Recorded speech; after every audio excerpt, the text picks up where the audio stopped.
My name is Shahriar Ravari. I'm Director of Product Business Lead for HARMAN International. I'm together here with my friend Klaus from the KTM. Klaus, I appreciate if you introduce yourself. Yeah, I'm Klaus Kumpholz from KTM, and within the R&D I'm responsible for the electronics, so I'm heavily involved in the development of these vehicles. So Klaus, I'm a rider and you are also a rider. So based on my experience, when it comes to the user interfaces or user experience, a couple of things that I see that is lagging, and there are in some bikes but not generally everywhere, and I'm missing really a good experience. Is that one of them is that using my own mobile apps or the apps that make sense to me. For example, when it comes to the music, navigation, etc. I was thinking that why don't OEMs implement the CarPlay under Auto, giving me that, freedom to be able to use what I want instead of the normal ones that is offered on the OEMs. The second area that I also always felt that missing is that, and I'm riding this one with my friends, is that I would like to be able to listen to the same music. For example, me and companions sitting on the bike, listen to the same music, taking a call, being able to talk, have a voice command, as well as being able to talk to each other. Because many times I have to, pat a person on the, leg, or pat on the back saying that, oh, go there or go that, because we cannot talk in that speed and with the helmets on. I want to hear your thought also. What are your thoughts on that regarding the user experience, and what is that missing from what I said that we should also consider?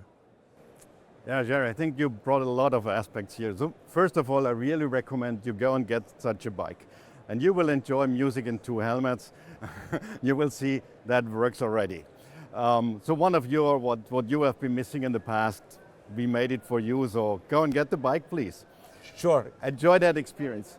So the other part of your question, why didn't we implement CarPlay and Android Auto? I think technically also this vehicle is prepared to do so, but if you look at the range of our vehicles, you will see we have an 8-inch here, and we have a much smaller version of the dashboard also.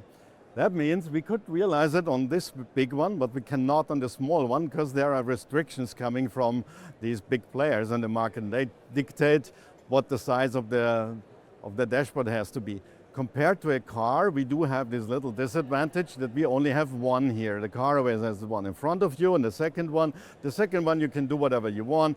Perfect for things like CarPlay and Android Auto. That's one aspect which made us a little bit discussing what makes more sense. We had a really intensive workshop on that, discussing what makes most sense. There's another aspect. Did you ever use your CarPlay without charging the phone? Sure, I understand that it will drain lots of batteries. Is that what you're referring to? You got the message. Sure, exactly. So getting a phone charged on such a vehicle is also, we put a lot of effort in. We have the little boxes here. We have the USB connection for charging the phone, but everything might be a little bit tricky to realize that for each and every phone.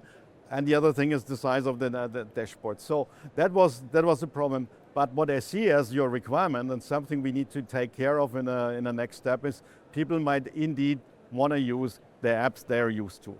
But the thing is that also you mentioned the phone and CarPlay. I totally agree with you regarding that, the drainage of the battery. But I also put my phone on the handlebar many times. Even when I go off-road, actually twice, I dropped my phone, cracked my phone. So that's risk as well. If I don't have that integrated solution and I have to use a third, like an additional display in form of putting my phone there, I felt that was missing. I didn't get the experience. Of course, I haven't have enough money to ride your bike, but I have had other bikes, and that experience for me was missing, that I had to put my own phone there. So that will also drain lots of battery when I'm using it constantly for navigation, music, etc. That's correct, and you're even adding another risk here, that vibration might kill the camera of your iPhone. Exactly. One other thing is that you mentioned that you have the dual Bluetooth and then listen to music. Is are you also supporting the conversation between the rider and companion, or is it something that you think that should be considered as part of the future solutions? I think that is a little extension which might make sense, because we're here relying on the capability of the headsets anyway being connected to each other. So that works because the headset brings the feature. You want to make it controllable via the motorcycle, that might be a next step. Yes, that could be useful. Okay, awesome. Thank you so much.